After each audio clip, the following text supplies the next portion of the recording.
ओम नारायणं नमस्कृत्य नरं चैव नरोत्तमं देवीं सरस्वतीं व्यासं ततो जयमुदीरयतं तं करोति वाचालं सर्वं भवितैर्यैः तत्कृपात्तमहं वद्यपरमानन्दमाधवं निगमकल्पतरोर्वलितं फलं गानं पुत्रवसंयुतं प्रियत भागवतं रसमालयो भूरो रसिका भूरिभागाः ओं व्यासं वसिष्ठतत्कारं सत्यपूर्णमकर्मशं पराशरात्मनं वन्दस्वतातं तपोनिधिं ओं व्यासाय विष्णुरूपाय व्यासरूपाय विष्णवे नमो ब्रह्मविदये वासिष्ठाय नमो नमः ओं श्री परमात्मने नमः ओं नमो भगवते वासुदेवाय। पाठ हेले दशम स्कंध अध्याय 87। बर्तमान वेदमाने स्तुति कर सारी नारद बर्तमान कहे। नारद नारायण को पचार वेद स्तुति कौन आलोचना होता जनलोक तेणु बर्तमान नारायण नारद कथा कहले नारद कौन कहे देखा। नमस्तस्मै भगवते कृष्णाय अमलकाकीर्तये जो धत्ते सर्वभूतानां अभवायु शक्ति कलाय। हे भगवान आपण होती सच्चिदानंद स्वरूप श्रीकृष्ण। आपणकर कीर्ति होची परम पवित्र समस्त प्राणीकर परम कल्याण निमंते सेवा अनुग्रह करी आपण अवतार धारण पूर्वक लीला करती। मु आपन को प्रणाम करुछि।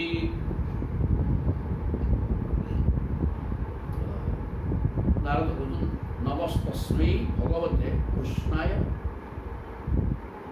अमल कीर्तये। ये अमल कीर्तन अमल माने निर्मल नहीं बल जो मल माने संसार कथा। तेणु आपणकर कीर्ति अत्यंत निर्मल। आपण हेले भगवान कृष्ण। आपन नमस्कार। जो धत्ते सर्वभूतानां अभवाय औषधि कलाय।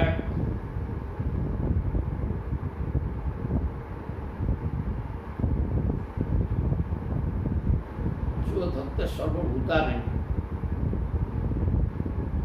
समस्त प्राणी मानकर कल्याण पाई जो प्रभु विभिन्न समय विभिन्न अवतार नियंती एवं श्री भगवान कृष्ण को नमस्कार एक साधारण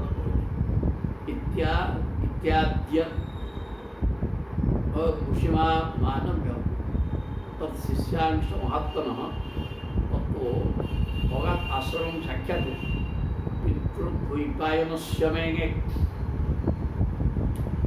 तापर शिवदेव हे परीक्षित महाराज यहपरी भाव में आदि ऋषि भगवान नारायण आदि आद्य ऋषि आदि ऋषि लिखे नर नारायण नारायण को नारायण को नारदर सहित कथबार्ता होता। तेणु नारायण को प्रणाम जन तत्शिष्यांश महात्मा एवं शिष्य शिष्य मान नमस्कार कले तत्व अगाध आश्रम साक्षात पितु द्वैपायन सुखदेव कहते परीक्षित जी। तापर से नारद महाशय मोर पिता कृष्ण द्वैपायन व्यास आश्रम को चलते नारायण को नमस्कार कले और शिष्य मान को नमस्कार कले। सभाजित भगवता कृतासन परिग्रह तस्मै तद वर्णयामास नारायण मुखात् श्रुतम्। सभाजित भगवता कृतासन परिग्रह भगवता ये सुखदेव पूछन परिचित भगवान व्यासों द्वारा सम्मानित हो आसन प्रदान करा जाते से आसन में बसी कि नारद तस्मै तत् वर्णयामास नारायण मुखात् श्रुतम्। नारायण को मुहरु जहाँ शुणी वेद स्तुति की सब वर्णना कले व्यास एतत् वर्णितं राजन जन्म प्रश्न कृतस्तया यथा ब्रह्मण्यदेशे निर्गुणे मनश्चरेत इत्येतत् वर्णितं राजन। परीक्षित कहते सुखदेव हे परीक्षित राजन परीक्षित इत्येतत् वर्णितं कहली जन्म प्रश्न कृतस्तया तुम जो प्रश्न कल तार उत्तर मुझे तथा ब्रह्मण्य निर्देश्य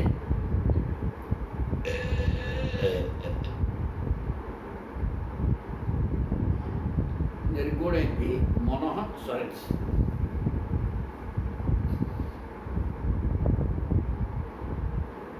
हे राजन तुम्हार प्रश्न निर्गुण तत्व मनवाणी अतीत एवं प्राकृत गुणमान ऊर्धरे यहपरी अवस्था वेदवान निर्गुण ब्रह्मंकर प्रतिपादन किपरि कर तुम से प्रश्न उत्तर दे। सगुण साकार वर्णना कर असुविधा किसी ना किंतु वेद निर्गुण निराकार तो वर्णना करें ना वर्णना कि कथा कही तुम प्रश्न था मुझे तार उत्तर देदेली आ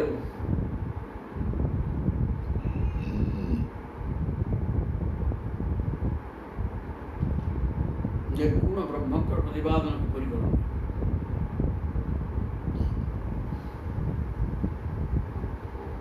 कहते जो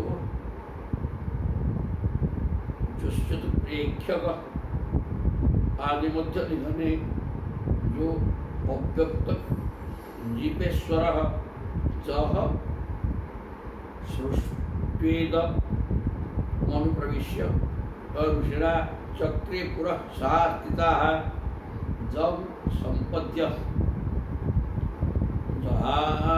त्यजा मनुष्या सुप्त गुलायन यथा कैवल्य निरस्त ज्योतिमभयं ध्यायेत जस्रं हरिणि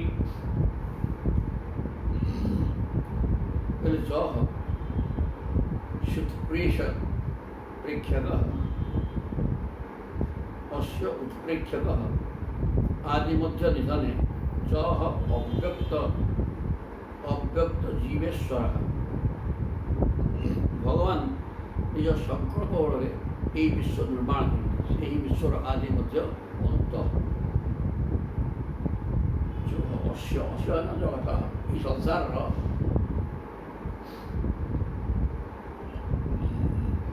संभावना प्रेक्षा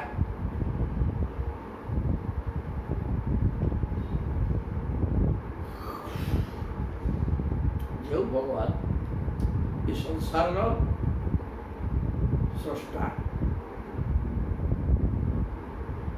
एवं संसार नथिला प्रभु थिले संसार अच्छी तो प्रभु थिबारु एवं आदि मध्य एवं अंत संसार नहीं से प्रभु अच्छा ये प्रकार अवस्था से आदि अंत मध्य सदा सबुठी प्रभु ही अच्छा संसार थिले अच्छा नथले भी अच्छा जो अव्यक्त जीवेश्वर जी होती अव्यक्त अवस्था रही कौन इंद्रिय ग्रहण करें सचिदानंद स्वरूप अव्यक्त अनुभव विद्या एवं जीवात्मा भाव जीवात्मा का ईश्वर भाव समस्त भर रही जह सृष्टेद मनु प्रवेश जह जो भगवान ये जगत को सृष्टि कर दी माया द्वारा निज भितर निजर माया शक्ति द्वारा जो विनाशशील पंचभौतिक शरीर सब गढ़ी दी भर निजे प्रवेश कर ना ये संसार न था ऋषिणा चक्रे पुरः स्या स्थिता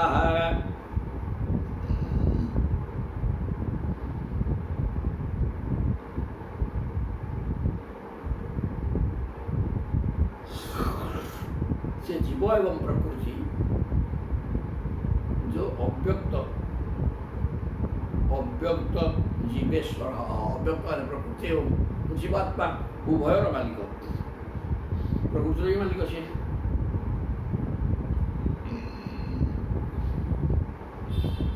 से ही विश्व निर्माण कर जीव रूप प्रवेश कर स्वयं परमात्मा अंश हो जीव ऋषि स्वर्ग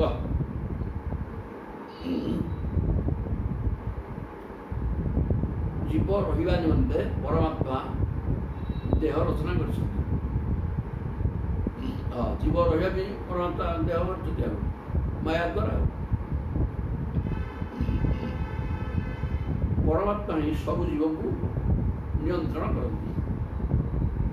ଯମ୍ ସମ୍ପଦ୍ୟ ଯହା ତଦା ଅନୁସୟା ମନୁଷ୍ୟ ସୁକ୍ତ କୁଳାୟ ତଥା। ଜୀବ ମାୟା ତ୍ୟାଗ କରିଦେଲେ ପରମାତ୍ମାଙ୍କୁ ପାଇ ନିଜର ସ୍ୱରୂପରେ ବିଲୀନ ହୋଇଯାଏ। ଜୀବ ଯଦି ମାୟାକୁ ତ୍ୟାଗ କରିଦେବ ପରମାତ୍ମାଙ୍କୁ ପାଇ ନିଜ ସ୍ୱରୂପରେ ଲୀନ ହୋଇଯିବ। ଯମ୍ ସମ୍ପଦ୍ୟ ଯହା ତେଜା ମନୁଷ୍ୟା ସୁକ୍ତା କୁଳାୟ ଯଥା।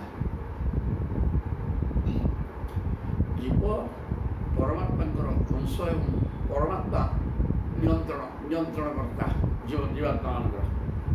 ତେଣୁ ଜୀବାତ୍ମା ଯଦି ପରମାତ୍ମାଙ୍କ ସହିତ ମିଶିକିରି ଏକାକାର ହୋଇଯାଏ ତାହେଲେ ମୁକ୍ତି ହେଇଯିବ। ନଚେତ୍ ଯଦି ସଂସାର ଇନ୍ଦ୍ରିୟ ବାହାରକୁ ଧରି ମନ ଏବଂ ଇନ୍ଦ୍ରିୟ ବାହାରକୁ ଧରିକି ବିଷୟ ଭୋଗରେ ଲାଗିଲା ତାହେଲେ ସେ ବାନ୍ଧି ହେଇଯିବ ଏବଂ ବାରମ୍ବାର ଜନ୍ମମରଣ ଚକ୍ରରେ ପଡ଼ିବ।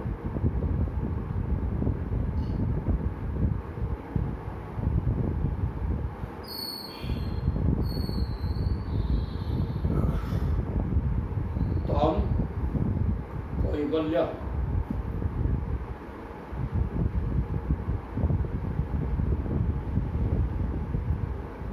ନିରତ ଯୋନିମଭୟମ୍ ଧ୍ୟାୟେତ୍ ଅଜସ୍ରଂ ହରି। ପାଞ୍ଚଭୌତିକ ସ୍ୱର ପ୍ରତି ଲିପ୍ତତା ରହେ ନାହିଁ। ସତ୍ୟ ପରମାତ୍ମାଙ୍କୁ ଅନୁଭବ କରୁଥିବା ଭକ୍ତଙ୍କର ସେହିପରି ମାଇକ ବସ୍ତୁ ପଦାର୍ଥ ଠାରୁ ସମ୍ପର୍କ ତୁଟିଯାଏ।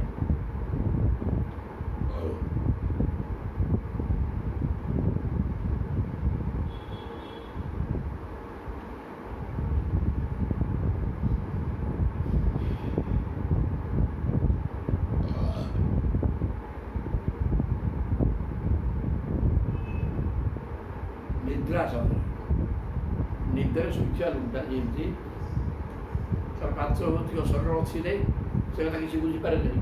କୌଣସି ଇନ୍ଦ୍ରିୟ ମନ କେହି ତ ସମସ୍ତେ ଶୋଇଯାଆନ୍ତି ଆଉ କିଛି ବୁଝିପାରେନି। ଠିକ୍ ସେମିତି ଜୀବ ମାୟା ତ୍ୟାଗ କରି ଜୀବାତ୍ମା ସେମିତି ମାୟାକୁ ପରିତ୍ୟାଗ କରି ଯଦି ପରମାତ୍ମାଙ୍କ ସହିତ ଏକାକାର ହୋଇଯିବ ସିଏ ମଧ୍ୟ ଶରୀର ସ୍ଥିତି ତାର ରହିବନି ଓ ମୁକ୍ତି ପାଇବ।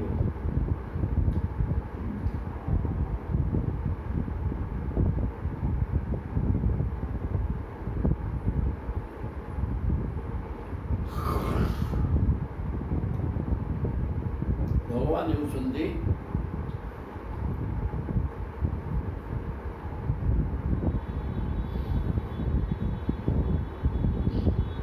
କୈବଲ୍ୟ ସ୍ୱରୂପ।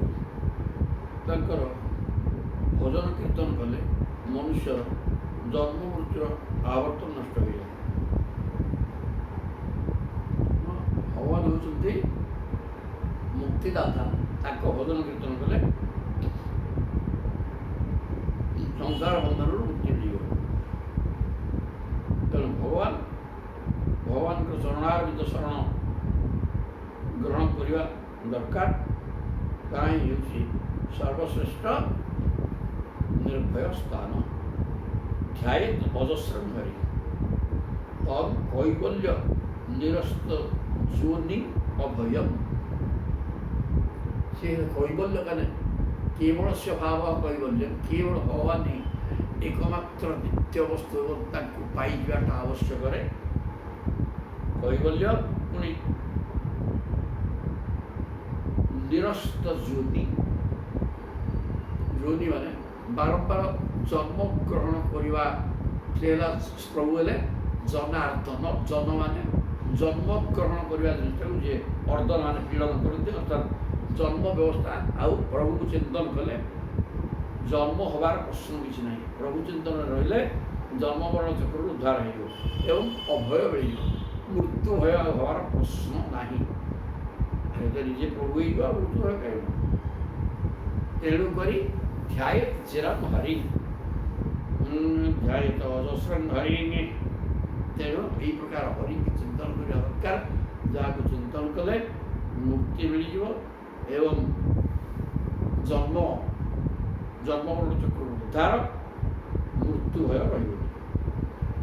ଇତି ଶ୍ରୀମଦ୍ଭାଗବତ ମହାପୁରାଣ ସଂହିତାୟାଂ ଦଶମ ସ୍କନ୍ଧେ ଉତ୍ତରାର୍ଦ୍ଧେ ନର नारायण संवादे वेद स्तुतिगण नाम 87तम अध्याय।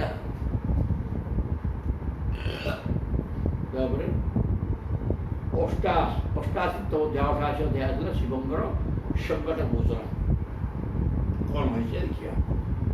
राजोवाच राजा परिहित प्रश्न कर देवासुर मनुष्येषु जे भजन्ति अशिवं शिवं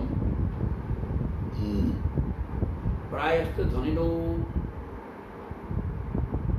भोजा नतु लक्ष्या पत्नी हरिंगे। से राजा परीक्षित सुंदर प्रश्न दिए गले कौन कहते देवता असुर मनुष्य मान मध्य जो माने अशिवं शिवम शिव शिव शब्दर अर्थ मंगलमय किंतु स्वरूपटा आचार आचरण रूप एक देखला कि अशिव मूर्तिमान अमंगल रणा होती पाउस गोटे भस्म माने मुर्दार पाउस को झील भरी होता कपाल बालांकित से खराय हाड़ बाल कपाल हाड़ सब माड़ कर बिंदा कुड़ा वृषभ भ्रमण करती श्मशान रहती भूत प्रेत डाणी चिरुणी ये सब से दलपति हेल्ले प्रभु ये सब होता अमंगल मूर्ति कहुए किंतु ना कि शिव से प्रेम प्रकृति सब दिग कल्याण करती तेणु स्वरूप अशिव हेल्ले सी होती शिव एवं देवता असुर मानव तांको चिंतन करी प्राय धनी पूजा सबू समस्ते धन संपद भोग पाते ऐश्वर्य भोग करते शिव शंकर संसार दे दियंती सांसारिक वस्तु संसार दे दियंती से जदिओ मूर्तिवान अशिव स्वरूपटा से मंगलमय किंतु लक्ष्मीकर पति श्रीहरि को सेवा कले किसी मिले नहीं लक्ष्मी धन एवं ऐश्वर्यर मालिकियाणी होती लक्ष्मी पणिदात्री जगतर तांकर पति श्रीहरि भगवान कृष्ण व विष्णु चिंतन करे कौन हम कि मिल दुईटा किए मत बुझा ना शिव किंतु स्वरूप है अशिव एवं प्रकृत शिवशंकर को चिंतन कर ध्यान कर लोक ना कि शिव किंतु रूप रूप एक अशिव अमंगल किंतु जो मैंने चिंतन कर भक्त प्रचुर संपत्ति मिले और ऐश्वर्य भोग करती लक्ष्मीकर पति कृष्ण श्रीहरि किंतु यदिओ संपत्ति एवं ऐश्वर्यर मालिक सी ये सी कथा नुह भस्म विलेपन होकर हाड़माड़ कहीकि संसार में बोलती काढ़ी कौड़िए ना पाखे कि सब दे सी संसार मागिले ये किसी दिखती काम ये को कथा यहाँ बुझी हो जी ऐश्वर्य और संपत्तिर मालिक सी प्रभु चिंता कर जी को सब छाड़े मुझ संसार मो पाखे ना कि संसार दवा कथा मुझे जानी कि शिवशंकर संसार मालिक तेणुक संसार सी देदे ये दिखती यहाँ पाठ यहाँ प्रश्नमाला परीक्षित कर एक वेदितुम इच्छामः सन्देहोत्र महानिहीन तेणु ये मोर भारी सन्देह हो उल्टा कथा केमी है शिवशंकर देखने किसी पाखे ना अशिव किंतु सी सब दे ये किसी दौना तेणु मोर मन में बड़ा सन्देह हो विरुद्ध शीलयो प्रभो विरुद्धा भरतांगति ये उभयंकर चरित्र ଶିବଶଙ୍କର ଏବଂ ଭଗବାନ ବିଷ୍ଣୁ ୟାଙ୍କୁ ଦେଖିଲେ ଇଏ ପରସ୍ପର ବିରୋଧ। ଇଏ ଐଶ୍ୱର୍ଯ୍ୟର ମାଲିକ, ସତୀସାରୀ ଯୁଗ, 60 କୋଟି ଭୋଗ ଖାଇକି ସୁସ୍ଥ ହେଇକି ତାଙ୍କର ଇଏ ବସିଛନ୍ତି, ଲକ୍ଷ୍ମୀପତି ଐଶ୍ୱର୍ଯ୍ୟ ଭିତରେ ବୁଡ଼ିକି ରହିଛନ୍ତି ସଦାସର୍ବଦା। କିନ୍ତୁ ଶିବଶଙ୍କର ତାଙ୍କ ନାଁଟି ଶିବ, କିନ୍ତୁ ଅଙ୍ଗ ମାନେ ବ୍ୟବହାର ଆଚରଣ ସବୁ ଅଶିବ। ମଲା ଲୋକ ପୋଡ଼ା ହେଇଥିଲେ ପାଉଁଶ ବୋଳି ହେଇଛନ୍ତି, ଲଗା ହେଇକିରି ବୁଲୁଛନ୍ତି, ହାଡ଼ ବାଳ ଭୂଷିତ, 3ଟା ଆଖି, ରୂପ ଯେମିତି ବିକୃତ, ଯେମିତି ଅଶୁଚି ମଧ୍ୟ। କିନ୍ତୁ ତାଙ୍କୁ ଡାକିଲେ ସବୁ ଦେଇଦେବେ। ବିରୁଦ୍ଧ ଶିଳ ହଉ ଶିବଶଙ୍କର ଏବଂ ବିଷ୍ଣୁଙ୍କର ଚରିତ୍ର ସମ୍ପୂର୍ଣ୍ଣ ଉଲ୍ଟ ପାଠ ବିରୁଦ୍ଧ ଇଏ ଯାହା ସେ ତାର ଉଲ୍ଟାଟା ଏ ପ୍ରକାର ହେଇଥିଲେ ମଧ୍ୟ ପ୍ରଭୁ ବିରୁଦ୍ଧା ଭଜତାଙ୍କ ଦେବ ଯେଉଁମାନେ ତାଙ୍କୁ ଭଜନ କରନ୍ତି ତାଙ୍କ ଗତିରେ ବିରୁଦ୍ଧ ଓ ଉଲ୍ଟା ପାଲ୍ଟା। ଆଉ ଶିବଙ୍କର କିଛି ନାହିଁ, ତାକୁ ଯିଏ ଭଜନ କଲା ତାକୁ ସେ ଐଶ୍ୱର୍ଯ୍ୟ ଭୋଗ କଲା। ଯିଏ ଐଶ୍ୱର୍ଯ୍ୟ ଭୋଗ କରୁଛନ୍ତି, ଐଶ୍ୱର୍ଯ୍ୟର ମାଲିକ ଏବଂ ଲକ୍ଷ୍ମୀ ଯାହାର ପାଦ ସେବିକା, ତାଙ୍କୁ ଚିନ୍ତନ କଲେ ଦରିଦ୍ର ହେବ। ପ୍ରଭୁ ତାର ସର୍ବନାଶ କରିବେ। କ'ଣ ଗୋଟେ ବ୍ୟବସାୟ ଆରମ୍ଭ କରିଦେବେ, ବୁଡ଼େଇ ଦେବେ, କିଛି ମିଳିବ। ଆଉ ଥରେ ତାହା ବି କରିବେ। କାହା ସହିତ ବନ୍ଧୁବାନ୍ଧବ ଭଲମନ୍ଦ ଦୁନିଆରେ କାହା ସହିତ ସମ୍ପର୍କ ରଖେଇ ଦେବେ ନାହିଁ। କାହିଁକି ନା ସିଏ ମୁକ୍ତିଦାତା, ସଂସାରଦାତା ନୁହଁ। କହିଲେ ମୋତେ ତ ମୋ ନାଁ ଜନାର୍ଦ୍ଦନ, ଜନ୍ମକୁ ମୁଁ ପୀଡ଼ିତ କରେ, ଜନ୍ମ ହେବନି ଆଉ ତୋତେ ସଂସାର ଯଦି ମୋତେ ଡାକିଲୁଣି ମୁଁ ଆଉ ତୋ ସର୍ବନାଶ କରିକି ମୁଁ ମୋ ପାଖକୁ ଆଣିବି ନା, ତୁ ସଂସାର ତୋତେ ତୁ ସଂସାର ଭିତରେ ଭଟକୁ ଆଉ ମୋତେ ପାଇବୁ କି? ଏ ପ୍ରକାର ପରସ୍ପର ବିରୋଧ, ଉଭୟଙ୍କର ଆଚରଣ ବିରୋଧ। ଇଏ ଐଶ୍ୱର୍ଯ୍ୟ ଭୋଗ କରୁଛନ୍ତି, ସିଏ ଦାଦାନା, କିନ୍ତୁ ତାଙ୍କୁ ସେବା କଲେ ସିଏ ଐଶ୍ୱର୍ଯ୍ୟ ଦେବେ। ଇଏ ଯିଏ ଐଶ୍ୱର୍ଯ୍ୟ ଭୋଗ କରୁଛି ସିଏ ଦାଦାନା କରିଦେବେ। ଇଏ ଉଭୟଙ୍କର ଚରିତ୍ର ଅଲଗା, ତାଙ୍କୁ ସେବା କରିବା ଲୋକଙ୍କୁ ମଧ୍ୟ ଓଲଟା ଫଳ ମିଳେ। ତେଣୁ ଏସବୁ କ'ଣ ହେଇଛି ଏଗୁଡ଼ା କାହିଁ ମୁଁ ବୁଝିପାରୁନି, ମୋର ବଡ଼ ସନ୍ଦେହ। ଏ କଥା ରାଜା ପରିଚିତ ସୁଖଦେବଙ୍କୁ କହୁଛନ୍ତି। ସୁଖଦେବ ଉବାଚ ଶିବ ଶକ୍ତିଯୁତ ଶଶ୍ୱତ ତ୍ରିଲିଙ୍ଗୋ ଗୁଣସମ୍ପୃତ ବୈକାରିକ ତୈଜଶ୍ଚ ତାମସ ଚେତ୍ୟହଂ ତ୍ରିଧା ଶିବ ଶକ୍ତିଯୁକ୍ତ, ଶିବ ଶକ୍ତିଯୁକ୍ତ। ଶକ୍ତି ମାନେ ମା ପାର୍ବତୀଙ୍କ ସହିତ ଅର୍ଦ୍ଧନାରୀଶ୍ୱର ଅବସ୍ଥାରେ ଶିବଶଙ୍କର ସଦାବେଳେ ରହୁଛନ୍ତି। ତେଣୁ ସଂସାର ସହ ଜଡ଼ିତ ହୋଇକି ସଂସାର ଏକାକାର ହେଇକି ରହୁଛନ୍ତି। ତେଣୁ 3 ଗୁଣର ମାଲିକ ସତରଜତମ ବିଷ୍ଣୁ, ଗୁଣାତୀତ 3 ଗୁଣ ତାଙ୍କୁ ସ୍ପର୍ଶ କରୁନି। ମାୟାତୀତ, ୟାଙ୍କ ପାଖରେ ମାୟାର ବ୍ୟବସ୍ଥା ଅଛି। ତ ସାରା ମାୟା ବିଷ୍ଣୁ ଲକ୍ଷ୍ମୀ ତାଙ୍କର ପତ୍ନୀ ହେଇଥିଲେ ମଧ୍ୟ ଲକ୍ଷ୍ମୀ ବି ସେ ଚାହାନ୍ତିନି। ଲକ୍ଷ୍ମୀ ଜବରଦସ୍ତ ପ୍ରଭୁଙ୍କୁ ସେବା କରିକି ତାଙ୍କ ପାଖରେ ରହିଛନ୍ତି। ଏ ତାଙ୍କୁ ଚାହୁଁନାହାନ୍ତି। କ'ଣ କହିଲ ବାରମ୍ବାର କହୁଛନ୍ତି ମୋର ପତ୍ନୀ ଲକ୍ଷ୍ମୀ ଏବଂ ଜ୍ୟେଷ୍ଠ ଭ୍ରାତା ବଳରାମଜୀ, ୟାଙ୍କୁ ଯେତିକି ମୁଁ ଭଲ ନ ପାଏ, ମୋ ଭକ୍ତ ହେଉଛି ମୋର ପ୍ରିୟ, ମୁଁ ତା ପଛରେ ଉଡ଼ାଏ। କିନ୍ତୁ ଶିବଶଙ୍କର ସଂସାର ସହିତ ଜଡ଼ିତ ହୋଇକି ଅଛନ୍ତି। ସ୍ତ୍ରୀ ନିଜ ଶରୀରରୁ ଅଧେ ପାର୍ବତୀକି ଦେଇଛନ୍ତି ଏବଂ ଅର୍ଦ୍ଧନାରୀଶ୍ୱର ଅବସ୍ଥାରେ ରହିଛନ୍ତି। ତେଣୁ ସଂସାର ସହ ଜଡ଼ିତ ଏବଂ 3 ଗୁଣ ସହିତ ସଂଲଗ୍ନ। ପ୍ରଭୁ ଗୁଣାତୀତ, ଏ ଗୁଣମୟ। ଆଉ ତେଣୁ ଯିଏ ସଂସାର ଦିଅନ୍ତି ସେ ସଂସାର ତାଙ୍କ ପାଖେ ନାହିଁ, ସେ ଦେବେ କ'ଣ? ହରିବଲ ହରିବଲ ହରିବଲ। ସୁନ୍ଦର କଥା। ତାପରେ ତତ୍ତ୍ୱ ବିକାରା ଅଭବନ ଷୋଡ଼ଶା ବିଷୁ ପଞ୍ଚମ ଉପଧାବନ ବିଭୂତିନାଂ ସର୍ବାସଂ ଅଶ୍ରୁତେ ଗତିଙ୍ଗି ତତଃ ବିକାରା ଅଭବନ। ତ୍ରିବିଧ ଅହଙ୍କାରରୁ 16 ବିକାର ହେଇଛି। ଏଇ ଯେଉଁ 3ଟା ପ୍ରକୃତିରୁ ମହତ୍ ତତ୍ତ୍ୱ, ତା ଭିତରୁ ଅହଙ୍କାର ଆସିଲା। ଅହଙ୍କାରଟା ତ୍ରିଭାଗ ବିଭକ୍ତ, ସାତ୍ୱିକ ଅହଙ୍କାର, ରାଜସିକ ଅହଙ୍କାର, ତାମସିକ ଅହଙ୍କାର ଏବଂ ସେ 3ଟା ଆଗରୁ 16ଟା ପଦାର୍ଥ ସେ ହେଲା ମାନେ 24 ତତ୍ତ୍ୱ ଭିତରୁ 16ଟା ତତ୍ତ୍ୱ ତା ଭିତରୁ ବାହାରିଲା, ଯଥା ବୈକାରିକ ତୈଜସ ତାମସ। ଏଇଟା କୁଆଡ଼େ ଗଲା? 16 ବିକାର ମାନେ 10, 5 ଜ୍ଞାନେନ୍ଦ୍ରିୟ, 5 କର୍ମେନ୍ଦ୍ରିୟ, 5 ମହାଭୂତ, 1 ମନ। আপনার 5 মহাভূত হয়।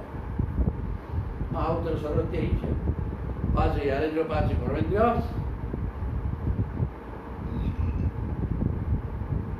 10 ଆଉ 5 ଭୂତ, ପୃଥିବୀ ଜଗତ ଆକାଶ ହେଲା 5 ମହାଭୂତ, 15 ଆଉ ମନ ହେଲା 16। 16 ବିକୃତ ହେଲା। এই 16 কি 16 କହୁଛନ୍ତି, କିଏ 24 କହୁଛନ୍ତି, 16 କାହା 24 ଦିଗା ଭିତରୁ ଆସିବ, 17, 18 ସବୁ ତ କହୁଛନ୍ତି ଆଉ 25, 28 ଗଲା ଅନେକ କଥା କହୁଛନ୍ତି। ତେଣୁ ଏସବୁ ଅଧିଷ୍ଠାତରୁ ଦେବତାମାନଙ୍କ ମଧ୍ୟରୁ କୌଣସି ଜଣକର ଉପାସନା କଲେ ସମସ୍ତ ଐଶ୍ୱର୍ଯ୍ୟ ପ୍ରାପ୍ତ ହେଇଯିବ। ଏ ଯେଉଁ 10ଟା ଇନ୍ଦ୍ରିୟ ନାହାନ୍ତି କି, ଏ ପ୍ରତ୍ୟେକଙ୍କର ଦେବତା ଅଛନ୍ତି। ଇନ୍ଦ୍ରିୟମାନଙ୍କର କାମ କ'ଣ ନା ଭୋଗ କରିବା, ବିଷୟ ଦେଇକିରି ମନରେ ଥୋଇକିରି ମନକୁ ଚଞ୍ଚଳ କରିକିରି ବିଷୟ ମଧ୍ୟ ଆକୃଷ୍ଟ କରିବା। ଆଉ ତେଣୁ ଏଥିରେ ଏଇ ଦେବତାମାନଙ୍କୁ ତେଣୁ ଯଦି ଆରାଧନା କରିବ ଆଉ ସେ ସଂସାର ଦେବେ। ଆଉ 10 ଇନ୍ଦ୍ରିୟମାନଙ୍କର ଦେବତା ଶିବଶଙ୍କର ଗୋଟିଏ ଅଛନ୍ତି।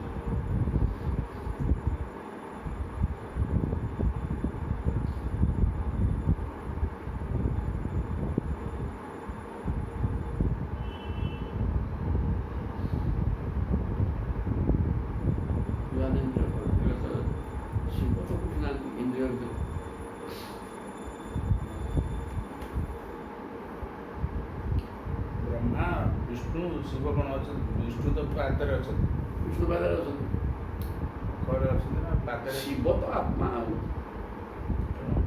ଭଗବାନ କହୁଛନ୍ତି ମୋ ଆତ୍ମା ସହ ହେଉଛନ୍ତି ଶିବ। ତମେ ଓଡ଼ିଶା ତେଣୁ ଶିବ ରୁଦ୍ର ଏବଂ କ୍ରୋଧ ଆକାର ରହିଛନ୍ତି ସମସ୍ତଙ୍କ ପାଖରେ, ନାହାନ୍ତି କ'ଣ? ସବୁ ଅଛନ୍ତି। ଆଉ କ୍ରୋଧ ଶିବ ତ କ୍ରୋଧ, ଆଉ ତାଙ୍କ ନାଁ ରୁଦ୍ର, ରୋଦନାଥ ରୁଦ୍ର। ଆଉ ତେଣୁ ସିଏ ସମସ୍ତଙ୍କ ପାଖରେ ଅଛନ୍ତି। ଆଉ ଏ ତ ସଂହାରର ଦେବତା ରୁଦ୍ର ଆଉ କ୍ରୋଧ ଆଉ ଅଛନ୍ତି। ଆଉ ତେଣୁ ଏଇସବୁ ଇନ୍ଦ୍ରିୟଗ୍ରାହ୍ୟ ଦେବତା ୟାକୁ ଯିଏ ଉପାସନା କରିବ ସିଏ ସଂସାର ପାଇବ। ଏଥିରେ ଅସୁବିଧା କ'ଣ ଅଛି? ଏ କଥା ବତେଇଦେଲେ। ହରି ହି କାରଣ ଶିବ ସିଏ ହେଲେ ଗୁଣଯୁକ୍ତ ଏବଂ ପତ୍ନୀ ସହିତ ମିଶିକି ରହିଛନ୍ତି, ତେଣୁ ସିଏ ସଂସାର ଦେବେ। କିନ୍ତୁ ହରି ହି ନିର୍ଗୁଣ ସାକ୍ଷାତ ପୁରୁଷ ପ୍ରକୃତି ପର, ଆଉ ସର୍ବଦୃଗ୍ ଉପଦ୍ରଷ୍ଟା ତମ୍ ଭଜନ ନିର୍ଗୁଣ ଭବେତ୍। କହିଲେ ହରି ହି ନିର୍ଗୁଣ ସାକ୍ଷାତ। ଭଗବାନ କୃଷ୍ଣ ହେଉଛନ୍ତି ଗୁଣାତୀତ, ନିର୍ଗୁଣ, 3 ଗୁଣର ଉର୍ଦ୍ଧ୍ୱରେ। ସିଏ ହେଲେ ପରମ ପୁରୁଷ, ପୁରୀ ସେଇତି ପୁରୁଷ ସର୍ବାତ୍ମା ହେଇକି ସର୍ବତ୍ର ବିରାଜମାନ କରୁଛନ୍ତି। ପ୍ରକୃତେ ପରମ, ପ୍ରକୃତିର ଉର୍ଦ୍ଧ୍ୱରେ। ପ୍ରକୃତିଟା ପଞ୍ଚଭୂତ ତ୍ରିଗୁଣାତ୍ମିକା। ଏଇ ତ ଗୁଣାତୀତ ଏବଂ ଭୂତରୁ ବାହାରେ, ତାଙ୍କର ତ ଶରୀର ନାହିଁ, ଭୂତ କ'ଣ ହେବ? ତେଣୁକରି ସେ ହେଲେ ପୁରୁଷ ଗୁଣାତୀତ, ତେଣୁ ସର୍ବତ୍ର ଉପଦ୍ରଷ୍ଟା। ସବୁ ସିଏ ଦେଖୁଛନ୍ତି, କାହାକୁ କିଛି କହିବାର ନାହିଁ। ଏବଂ ଉପଦ୍ରଷ୍ଟା, ଜଣେ ଦ୍ରଷ୍ଟା ଆଉ ଜଣେ ଉପଦ୍ରଷ୍ଟା। ପାଳଭୂତ ଦ୍ରଷ୍ଟା ହେଉଛି ଯେ ପ୍ରତ୍ୟକ୍ଷ ଭାବରେ ଆମ ଘର ଅଛି, ଆମେ ପ୍ରତ୍ୟକ୍ଷ ଭାବରେ ସବୁ ଦେଖୁଛେ। କିନ୍ତୁ ଉପଦ୍ରଷ୍ଟା ବୋଇଲେ ବିଲରେ ଧାନ ହେଇଛି, ଇଏ ଫସଲ ହେଇଛି, ଫସଲକୁ ପକ୍ଷୀ ଖାଇଯିବେ ବୋଲି ଆମେ 24 ଘଣ୍ଟା ତ ଜଗିପାରିବାନି। ତେଣୁ ଗୋଟେ ଠେଙ୍ଗାଟେ ଆଣି ତା ଦେହରେ ଆଉ ଖଣ୍ଡେ ଠେଙ୍ଗା ହାତ ରଖି ଗୋଟେ ଆଟିକାଟେ, କଳା ଆଟିକା, ତା ଦେହରେ ଚିତ୍ର କରି ତାକୁ ମୁଣ୍ଡ ଭାବରେ ରଖି ତା ଦେହରେ ପଞ୍ଜାବୀ ଲଗେଇ ଦେଇକି ପୋତି ଦେଲେ ଧାନ ଭିତରେ, କି କୌଣସି ଫସଲ ପୋତି ଦେଲେ ସିଏ ସେଠୁ ମଣିଷ ଭଳିଆ ପ୍ରତୀତି ହେଉଥିବ। ତା ନା ଉପଦ୍ରଷ୍ଟା। ତାର କୌଣସି କର୍ତ୍ତୃତ୍ୱ ନାହିଁ, କିଛି କରିପାରିବ ନାହିଁ। କିନ୍ତୁ ଏ ପ୍ରକାର ଥିବ ପବନରେ ଟିକେ ହାତ ଗୋଡ଼ ଧରି ପଡ଼ୁଥିବ, ତେଣୁ ପକ୍ଷୀ ବସୁଛନ୍ତି ମାନେ, ଆଉ ପକ୍ଷୀ ଟିକେ କ'ଣ ହେଲେ ପଳେଇବେ ଉଡ଼ିକି, ତେଣୁ ଉଡ଼ିକି ପଳେଇଲେ, ନହେଲେ ପକ୍ଷୀ ଶସ୍ୟ ଖାଇବେ। ଏଇଟା ହେଲା ଉପଦ୍ରଷ୍ଟା। ତେଣୁ ସର୍ବତ ଉପଦ୍ରଷ୍ଟା, ସେ ସବୁ ଦେଖୁଛନ୍ତି ଏବଂ ଦ୍ରଷ୍ଟା ହେଲେ ମଧ୍ୟ କିଛି କରିବା ତାଙ୍କର ନାହିଁ। ତେଣୁ ଉପଦ୍ରଷ୍ଟା ମଧ୍ୟ ତମ୍ ଭଜନ, ତେଣୁ ତାଙ୍କୁ ଭଜନ କଲେ ନିର୍ଗୁଣ ଭବିଷ୍ୟ, ତାଙ୍କୁ ଭଜନ କରିବା ଲୋକ ବି ନିର୍ଗୁଣ ହେଇଯିବ, ବଢ଼େ ଗୁଣାତୀତ ହେଇଯିବ। କାରଣ ପ୍ରଭୁ ଗୁଣାତୀତ ନା, ସେ ଗୁଣାତୀତ ଏବଂ ଦେଖୁଛନ୍ତି ସବୁ। ଉପଦ୍ରଷ୍ଟା, ଉପଦ୍ରଷ୍ଟାରେ ଯଦି କିଛି କର୍ତ୍ତୃତ୍ୱ ନଥାଏ ତାର ସେ ଖାଲି ଠିଆ ହେଇଛି, କିଏ କ'ଣ କରୁଛି କରିଥାଉ। ମନ ହେଲେ ତେବେ ଉଡ଼ିକି ପଳଉଛ ପଳା, ମନ ହେଲେ ଖାଇଯିବ, ଖାଇଯା। ମୋର ମୁଁ ଜଡ଼ୁଟା, ମୋର କର୍ତ୍ତୃତ୍ୱ କିଛି ନାହିଁ, ମୁଁ ତୁମକୁ କହିବାର କିଛି ନାହିଁ। ମୁଁ ଦ୍ରଷ୍ଟା, ସବୁ ଦେଖୁଛି। ଉପଦ୍ରଷ୍ଟା ବି ସେଇଆ, ମୁଁ ସବୁ ଦେଖିବି, କିନ୍ତୁ ମୁଁ କୌଣସି ପ୍ରତିକାର କରିବା ପାଠ ମୋ ପାଖରେ ନାହିଁ। କିଏ ମଣିଷ ମାରୁଛି, ମୁଁ ରହିଛି ଥିବା ହେତୁରୁ, ଏବେ ଚୈତନ୍ୟ ସେମିତି ଥିବା ହେତୁ ସିଏ ମାରିଲା, ତେଣୁ ତୁମେ ଦାୟୀ, ମୁଁ କିଛି ଦାୟୀ ପାଇ ନାହିଁ। ତା ଗୁଣକୁ ନେଇକି ସିଏ କର୍ମ କରୁଛି, ସିଏ ମଣିଷ ମାରିଲା, ମୋର କ'ଣ ହେଲା? ମୁଁ ଦେଖୁଛି, ତାହେଲେ ଦେଖୁଥିବି। ନାହିଁ ହଁ କରିବାର ନାହିଁ, ତାକୁ ଦଣ୍ଡ ଦେବାର ନାହିଁ। ଦଣ୍ଡ ମିଳିବ କେତେବେଳେ ସମୟ ଆସିବ, କର୍ମ ଅନୁସାରେ ଫଳ ତାର ସିଏ ପାଇବ। ମୁଁ ବି ଦିଏନି କିଛି, କିନ୍ତୁ ଦେଖିକିରି ବ୍ୟବସ୍ଥା କରାଏ ଏଇ ଜିନିଷ ଭୋଗିବ। ତେଣୁ ସିଏ ଯିଏ ଏ ପ୍ରକାର ପ୍ରଭୁଙ୍କୁ ଭଜନ କରିବ ସେ ନିର୍ଗୁଣ ହେଇଯିବ ବଳେ। କାରଣ ପ୍ରଭୁ ହେଉଛନ୍ତି ନିର୍ଗୁଣ, ପ୍ରକୃତିର ଉର୍ଦ୍ଧ୍ୱରେ, ମାୟାତୀତ, ଶରୀରଟା ପାଞ୍ଚଭୂତର ଉର୍ଦ୍ଧ୍ୱରେ, ସେ କେବଳ ସାକ୍ଷୀ ସ୍ୱରୂପରେ ଅଛନ୍ତି, ସବୁ ଦେଖୁଛନ୍ତି। ଆଉ ତେଣୁ ତାଙ୍କୁ ଯିଏ ଧ୍ୟାନ କରିବ ସେ ସେଇ ପ୍ରକାର ହେଇଯିବ। ତେଣୁ ନିବୃତ୍ତେଷୁ ଅଶ୍ୱମେଧେଷୁ ରାଜା ଦୁଷ୍ଟ ପିତାମହ ଶୃण्ବନ୍ ଭଗବତୁ ଧର୍ମାନ୍ ଅପୃଚ୍ଛତ୍ ଇଦମ୍ ଅଚ୍ୟୁତମ୍। ନିବୃତ୍ତେଷୁ ଅଶ୍ୱମେଧେଷୁ, ଅଶ୍ୱମେଧ ଯଜ୍ଞ ପରୀକ୍ଷିତ କହୁଛନ୍ତି ଶିବଦେବ, ତମ ପିତାମହ ଦୁଷ୍ଟ ପିତାମହ, ତୁମର ପିତାମହ କି ଯୁଧିଷ୍ଠିର ଅଶ୍ୱମେଧ ଯଜ୍ଞ କଲେ, ଅଶ୍ୱମେଧ ଯଜ୍ଞ ସରିଗଲା। ନିବୃତ୍ତେଷୁ ଶେଷ ହେଇଯାନ୍ତେ, ଶୃଣ୍ବନ୍ ଭଗବତଃ ଧର୍ମାନ୍, ଭଗବାନ ତାଙ୍କୁ ଧର୍ମ ଉପଦେଶ ଦେଲେ, ତାଙ୍କୁ ଶୁଣି ପୃଚ୍ଛତ୍ ଇଦମ୍ ଅଚ୍ୟୁତମ୍, ସେ ଧର୍ମ ଉପଦେଶ ଶୁଣିବା ଭିତରେ ଅଚ୍ୟୁତ ଭଗବାନ କୃଷ୍ଣଙ୍କୁ ପ୍ରଶ୍ନ କଲେ, ତୁମର ପିତାମହ ଯୁଧିଷ୍ଠିର କ'ଣ କହିଲେ?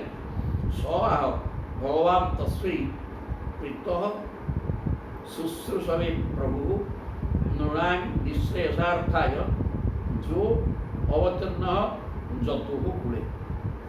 ସ ଆହ ଭଗବାନ ତସ୍ମୈ, ଭଗବାନ ଶ୍ରୀକୃଷ୍ଣ ସର୍ବଶକ୍ତିମାନ ପରମେଶ୍ୱର ମନୁଷ୍ୟମାନଙ୍କର କଲ୍ୟାଣ ନିମନ୍ତେ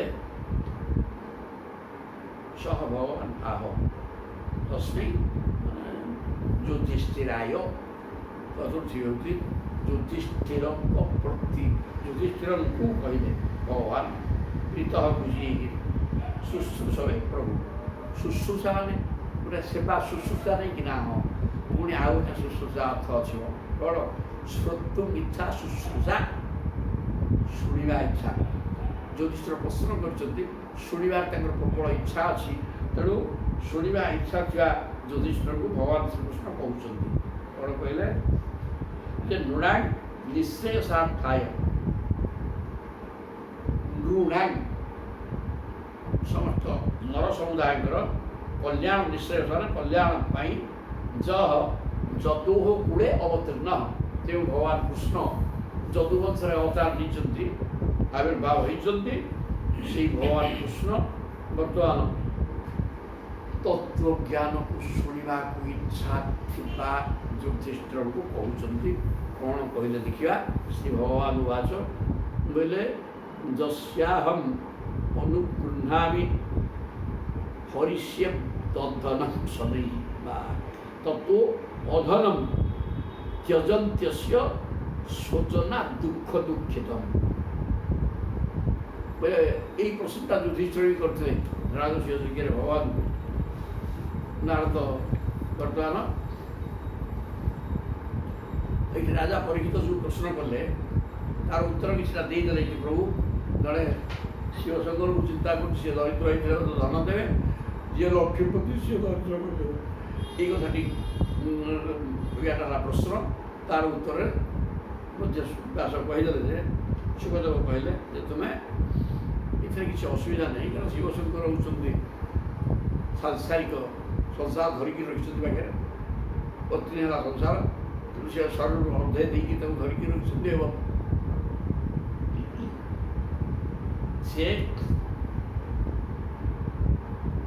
ତିନି ଗୁଣକୁ ଧରିକି ରଖିଛନ୍ତି। ତେଣୁ ସଂସାର ତାଙ୍କ ପାଖରେ ଜମା ହେଇକି ଅଛି, ଯାହା ପାଖରେ ସବୁ ଦେଇଦେବେ। ପ୍ରଭୁଙ୍କ ପାଖରେ ସେ ସବୁ ଗୁଣର ଉର୍ଦ୍ଧ୍ୱରେ ପ୍ରକୃତି ବା ତିନି ଗୁଣର ଉର୍ଦ୍ଧ୍ୱରେ ସେ ପୁରୁଷ ଏବଂ ଗୁଣାତୀତ, ତାଙ୍କର ସେ ଜୀବାତ୍ମା ହେଇକି ସବୁ ଭିତରେ ଅଛନ୍ତି। ତାଙ୍କୁ ଯିଏ ଆରାଧନା କରେ ସେ କିଛି ପାଇବନି। ଯେ ଯୁଧିଷ୍ଠିରକୁ ସେ କଥା କହିଲେ, ଯୁଧିଷ୍ଠିର ସେ ପ୍ରଶ୍ନ କଲେ ଭଗବାନଙ୍କୁ, ଭଗବାନ ପୁଣି ସେଇ କଥା କହୁଛନ୍ତି, ଯସ୍ୟ ଅହମ୍ ଅନୁଗୃହ୍ଣାମି ହରିଷ୍ୟେ ତତ୍ ଧନଂ ଶନୈଃ। ମୁଁ ଯାହାକୁ ଅନୁଗ୍ରହ କରେନି କି ତାର ସମସ୍ତ ସମ୍ପତ୍ତି ଅପହରଣ କରି ନେଇଯାଏ। ଶନୈଃ ଧୀରେ ଧୀରେ ଅପହରଣ କରି ନେବେ। ତତ୍ତ୍ୱ ଅଧନମ୍, ତାପରେ ସେ ଧନ ହିଁ ନହିବ। ତ୍ୟଜନ୍ତ୍ୟସ୍ୟ ଶୋଧନା ଦୁଃଖ ଦୁଃଖିତମ୍, ତାର ଶୋଧନ ମାନେ ତାକୁ ସବୁ ଛାଡ଼ିଦେବେ, ସେ ଦୁଃଖରେ ପୀଡ଼ିତ ହେବ, ମୋତେ ଡାକିବ ତା ମୁକ୍ତି ଦେଇଦେବି। ତେଣୁ ମୋତେ ଯିଏ ଡାକିବ ତାର ସର୍ବସ୍ୱ ଅପହରଣ କରି ନେଇଯିବେ। ଠିକ୍ ଧନ ବୋଇଲେ ଖାଲି ଟଙ୍କା ପଇସା ଧନ ନୁହେଁ, ଧନ ବୋଇଲେ ଟଙ୍କା ପଇସା ନୁହେଁ, ସବୁକିଛି। ସ୍ତ୍ରୀ ପିଲା ସବୁ ନେଇଯିବେ, ନେଇଗଲେ ହେବ କ'ଣ? ଏମାନଙ୍କ ସହିତ ତୁମର ଆଉ ସମ୍ପର୍କ କିଛି ରହିବ ନାହିଁ। ସମ୍ପର୍କ ନ ରହିବାଟା ହିଁ ବନ୍ଧନ ମୁକ୍ତ କରେଇଦେବ ଏବଂ ପ୍ରାୟତଃ କିଛି ନଥିବ, ତୁମର ଯେବେ ଭଗବାନଙ୍କୁ ଡାକିବ ବାଧ୍ୟ ହେବ, ତେଣୁ କରିବ କ'ଣ ଆଉ ଜବରଦସ୍ତ ଡାକିବ। ତେଣୁ ଠିକ୍ ଧନ ବୋଇଲେ ପୁତ୍ର ବି ଧନ, ଖାଲି ଟଙ୍କା ଗଠନ କରେ ସିଏ ଧନ ନୁହଁ, ଏଇଟାକୁ ବି ସନ୍ତାନ ସନ୍ତତି ବି ଧନ। ତେଣୁ ତା ସବୁକୁ ନେଇଯିବେ, ସେ କିଛି ରଖିବେନି। ନେଇଗଲା ପରେ ମନେକର ବନ୍ଧୁବାନ୍ଧବ ଜଣଙ୍କର କେହି ନାହିଁ, କାହିଁକି କିଏ ରହିବ? ତୁମର କିଏ ଅଛି ତ ବନ୍ଧୁ ସମ୍ପର୍କ ରଖିବେ, ତେଣୁ ତୁମ ନାହିଁ କି ସମ୍ପର୍କ ରଖିବେନି, ଆଉ ରଖିଲେ ସେଇଟା ଦରକାର। ଆଉ ବନ୍ଧୁବାନ୍ଧବ ଯାଇଥିବ କାହାକୁ କୁଆଡ଼େ କ'ଣ କଲେ ତୁମ ସମୟ ନଷ୍ଟ, ଗୋଳମାଳ, କୋଉଠି କ'ଣ ଖାଇବ, କାହିଁ ବିଶ୍ରାମ, କୁଆଡ଼େ କାହାର ରହିବ, କ'ଣ କରିବ, କିଛି ନାହିଁ। ତୁମ ପାଟରେ ତ ଈଶ୍ୱର ଚିନ୍ତନ କେମିତି ଲାଗିବ? କାହା ସହିତ କିଛି ସମ୍ପର୍କ ନାହିଁ, ବେକାର କଥା କହିବାର ନାହିଁ କି ବାଜ୍ୟ କଥା ଶୁଣିବାର ନାହିଁ। ତେଣୁ ଯିଏ ମୋତେ ଆରାଧନା କଲା, ମୁଁ ତାର ସର୍ବସ୍ୱ ଅପହରଣ କରି ନେଇଯାଏ। ଅପହରଣ କରିଦେଲା ପରେ ତାକୁ ନିଜ ଲୋକ ଛାଡ଼ି ଦିଅନ୍ତି। ଆଉ ନିଜ ଲୋକ କାହିଁ ତାକୁ ଧରିବେ? ତୋର ତ କିଛି ନାହିଁ, ଆଉ ତା ସହିତ ସମ୍ପର୍କ ରଖିବେନି। ତେଣୁ ସିଏ ଭଗବାନଙ୍କ ସହିତ ଜଡ଼ିତ ହୋଇ ସହଜତା ବିତଥୋଦ୍ୟୋଗ ନିର୍ପନ୍ନ ସ୍ୟାତ୍ ଧନେ ହୟା ମତ ପରିଃ କୃତ ମୈତ୍ର୍ୟସ୍ୟ କରିଷ୍ୟେ ମଦନୁଗ୍ରହମ୍।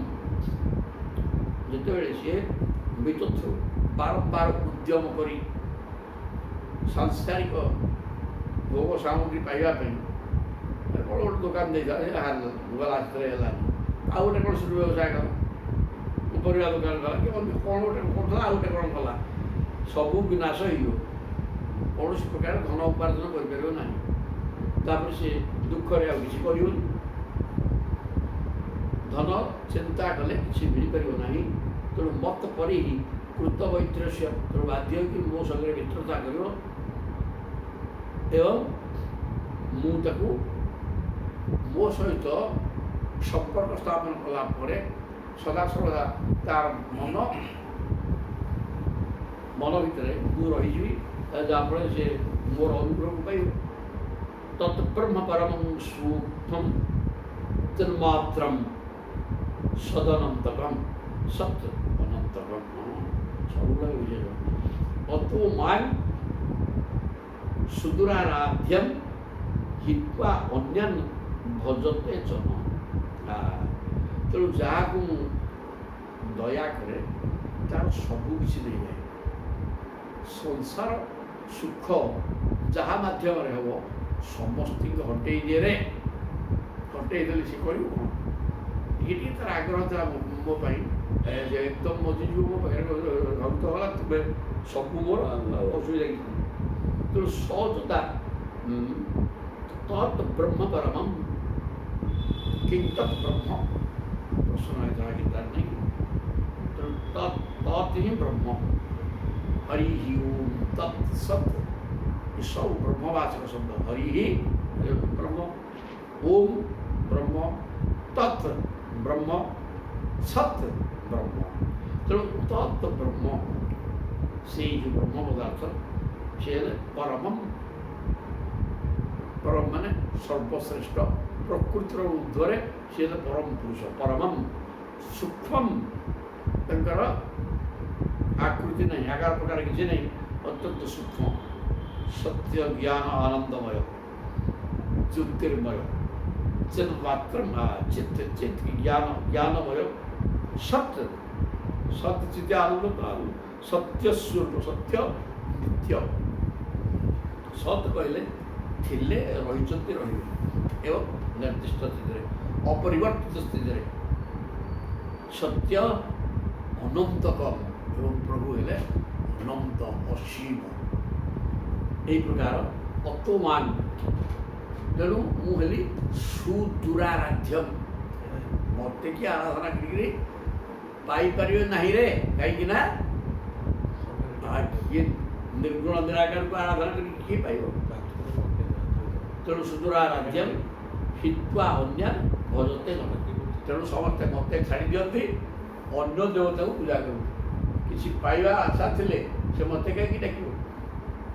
ଲୋକ ବାଉଳି ହେଇକିରି ସେ କୁଆଡ଼େ ସେଠି ଗୋଟେ ମା ଲାଗୁଛନ୍ତି, କେଉଁଠି ଛଣ୍ଟି ସେଠି ଧାଇଛନ୍ତି, କିଏ କେଉଁଠି ଶିରିଡ଼ି ସାହି, ସେ ସବୁ ଦେଇ ଦେଉଛନ୍ତି, ଚାଲିଲେ। ଜୟ ଗୁରୁ ତାଙ୍କୁ ଡାକିଲା ମାନେ ସେ ଦେଲେ, ଚାଲିଲେ। ଆଉ ଏଥିରୁ କିଏ କ'ଣ ଦେଉଛି କେଉଁଠି ଏ କଥା ଚିନ୍ତା କରି ଲୋକ ଦୌଡ଼ିବାରେ ବ୍ୟସ୍ତ। ବିଷ୍ଣୁକୁ ଡାକିଲେ ହେବ କ'ଣ? ସେ କିଛି ଦେବେ, ମୋଟେ କେହି ଡାକିବ, ଡାକୁଛନ୍ତି ସମସ୍ତେ, କିନ୍ତୁ ସେତେ ଦୂର ନୁହେଁ, କାରଣ ସେ ସଂସାର ନେଇଯିବେ। ସେଥିପାଇଁ ପ୍ରଭୁ ବି କହୁଛନ୍ତି ମୋତେ ଡାକିଲେ କିଛି ହେବନି। ମୁଁ କହିଲି ସେଇ ବ୍ରହ୍ମ ପଦାର୍ଥ, ମୁଁ ପରମ ପୁରୁଷ, ମାୟାରୁ ପ୍ରକୃତିରୁ ଉର୍ଦ୍ଧ୍ୱରେ, ସୂକ୍ଷ୍ମ ବସ୍ତୁ, ସତ୍ୟ ଏବଂ ଜ୍ଞାନ ଆନନ୍ଦମୟ ଏବଂ ଅନନ୍ତ ଏବଂ ଅସୀମ। ମୋ ରୂପରେଖ ନାହିଁ, କ'ଣ ରୂପ ନେଇକିରି ଆସିବି, କିଏ ମନା କରୁନି, କିନ୍ତୁ ନାହିଁ କିଛି ଅତୋମାନ। ତେଣୁ ମୁଁ ହେଉଛି ସେଥିପାଇଁ ଦୂରାରାଧ୍ୟ। ମୋତେ ଆରାଧନା କଲେ ମୁଁ ବି ଶୁଣେନି ସହଜ। ସେତିକି ମରଣାନ୍ତକ କଷ୍ଟ ସହିକିରି ଧ୍ରୁବ ଗୋଟେ ଗୋଡ଼ରେ ଠିଆ ହେଇକି ତପସ୍ୟା କଲି, ଖିଆ ନେଇ ପିଆ ନେଇ ନିଶ୍ୱାସ ଦେଇକିରି ପ୍ରାଣ ଛାଡ଼ିଯିବ ବସେଇ। ଜୀବନ ବଳିଦେଲା ଭଳିଆ ବ୍ୟବସ୍ଥା କରିକିରି ଯିଏ ଆରାଧନା କରିବ ସିଏ ହିଁ ମୋତେ ପାଇବଲେ, ନହେଲେ ପ୍ରଶ୍ନ ନାହିଁ। ସଂସାର ନଥିବ, ସଂସାର ଚିନ୍ତା ନାହିଁ, ଅନନ୍ୟ ଚିନ୍ତା, ଅକିଞ୍ଚନ, ମୋ ବ୍ୟତୀତ ଦ୍ୱାରା କୌଣସି ଚିନ୍ତା ନଥିବ। ଏ ପ୍ରକାର ଲୋକ ହେଲେ ଯାଇକି ପାଇବ ମୋର ଅନୁଗ୍ରହ। ତାହେଲେ ତେଣୁ ମୋତେ କେହି ଡାକନ୍ତିନି, କରନ୍ତିନି। ତତ ତେ ଆଶୁତୋଷେଭ୍ୟ ଲବ୍ଧ ରାଜ୍ୟଶ୍ରିୟୋଦ୍ଧତା ମତ୍ତା ପ୍ରମତ୍ତା ବରଦାନ ବିସ୍ଫରନ୍ତି ଅବଜାନତେ। ତତଃ ତେ, ତେଣୁ କରିକିରି ମୋତେ କେହି ଡାକନ୍ତିନି। ଆଶୁତୋଷେଭ୍ୟ, ଯେଉଁମାନେ ଆଶୁ ମାନେ ଅତି ଶୀଘ୍ର ଖୁସି ହେଇଯାନ୍ତି। ଲବ୍ଧ ରାଜ୍ୟଶ୍ରୀ ଏବଂ ଯାହା ମାଗିବ ସବୁ ଦେଇଦେବେ। ଏ ରାଜ୍ୟ ମାଗିଲେ ଦେଇଦେବେ, ଟଙ୍କା ପଇସା ଦେଇଦେବେ, ପ୍ରଚୁର ଐଶ୍ୱର୍ଯ୍ୟ ଭୋଗ ଦେଇଦେବେ। ମୋତେ କେହି ଜାଣିପାରିବେନି, ତା ନେଇଯା। ଆଉ ମୁଁ ମରିବିନି ନା, ସେଇଟା ହେବନି। ମରିବିନି କହିଲେ ହେବନି, ମରିବ କ'ଣ? ମର୍ତ୍ତ୍ୟମଣ୍ଡଳେ ଦେହ ବହି ଦେବତା ହୁଇଲେ ମରଇ ଜଗନ୍ନାଥ ଦାସ। ତେବେ ମରିବାକୁ ହବ, ଏଇଟା ତ ସଂସାର ଧର୍ମ। ପ୍ରତ୍ୟେକ ଗୋଟେ ଧର୍ମ ଅଛି ନା। ସଂସାର ଧର୍ମ ହେଲା ସୃଷ୍ଟି ସ୍ଥିତି ବିନାଶ। ଏଠି ଯିଏ ରହିଛି ସେ ତାର ଆସିବ, ରହିବ, ଯିବ। ତେଣୁ ସେଇଟା ମାଗିଲେ ହେବନି, ଆଉ ସବୁ ଦେଇଦେବେ। କିଏ? ଅନ୍ୟ ଦେବତା ମାନେ, କିନ୍ତୁ ମୁଁ କିଛି ଦେବିନି। ତେଣୁ ତାକୁ ନେଇକିରି ସେମାନେ ଅତି ପ୍ରମତ୍ତ ଉନ୍ମତ୍ତ ପାଗଳ ହେଇଯାନ୍ତି। ବରଦାନ ବିସ୍ମରନ୍ତି, ବର ଦେବା ଲୋକଙ୍କୁ ବି ଭୁଲି ଯାଆନ୍ତି। ତାକୁ ଆଗ ମାରିଦେବା ବୋଲି ସେ ଚିନ୍ତା କରୁଛି। ଅବଜାନତେ ବର ଦବା ଲୋକକୁ ମଧ୍ୟ ଅବଜ୍ଞା କରନ୍ତି ବର ପାଇଲା ପରେ। ଏ କଥା ଭଗବାନ କହିଲେ ବୋଲେ ସିଏ ମୁଁ କିଛି କାମ ଦେବିନି, ମୋତେ ଯିଏ ଡାକିଲା ତାର ସର୍ବନାଶ କରିବି। ଡାକୁଥା ସର୍ବନାଶ କରିଦେଲେ କ'ଣ ହେବ? ସିଏ ଅନନ୍ୟା ଚିନ୍ତୟନ୍ତୁ ମାନ୍, ସିଏ ଆଉ ତା ତ ଅନ୍ୟ କିଏ ନଥିବ, ଅନ୍ୟ କଥା ଚିନ୍ତା ସିଏ ଜବରଦସ୍ତ ଛାଡ଼ିକିରି ମୋତେ ଧରିବ, ଆଉ ଧରିଲେ ତ ମୁକ୍ତି କରିଦେବି। ଜୟ ଜଗନ୍ନାଥ। ଶ୍ରୀ ଅନନ୍ୟା ଚିନ୍ତୟନ୍ତୁ ମାନ୍ ଯିଏ ଜନଃ ପର୍ଯ୍ୟୁପାସତେ ତେଷାଂ ନିତ୍ୟାଭିଯୁକ୍ତାନାଂ ଯୋଗକ୍ଷେମଂ ବହାମ୍ୟହମ୍। ଗୀତାରେ କହିଛନ୍ତି ଯିଏ ଅନନ୍ୟ ଅନ୍ୟ ସମସ୍ତ ବସ୍ତୁ ମତ ଭିନ୍ନ ଅନ୍ୟ ସବୁକୁ ଯିଏ ଛାଡ଼ି ଦେଇ ଏକ ପ୍ରକାର କେବଳ ମୋରି ଚିନ୍ତା ରହିବ, ମୋର ରୂପ ଏବଂ ନାମ ଚିନ୍ତା ଓମ୍ ନମୋ ଭଗବତେ ବାସୁଦେବାୟ କହି ରୂପ ଚିନ୍ତନ କରିବାର ରହିବ। ତେଷାଂ ନିତ୍ୟାଭିଯୁକ୍ତା ନା ନିତ୍ୟ ସଦାସର୍ବଦା ମୋ ପ୍ରତି ଆସକ୍ତି ଥିବା ହେତୁରୁ, ମନ ଜଡ଼ିତ ହୋଇକି ଥିବା ହେତୁରୁ, ମନ କୁସଙ୍ଗ କରିଦେଇଥିବା ହେତୁରୁ ତେଷାଂ ନିତ୍ୟାଭିଯୁକ୍ତା ନା ଯୋଗକ୍ଷେମ ବହାମ୍ୟହମ୍। ସେମାନଙ୍କର ମୋ ସହିତ ଯୋଗ ହେବାଟାକୁ ମୁଁ ସ୍ୱୀକୃତି ଦିଏ। ହଉ ଭଲ ଚଲା। ଆଉ ତାଙ୍କର କ୍ଷେମ ମାନେ କୁଶଳ ମାନେ ମୁକ୍ତି ଦେଇଦିଏ।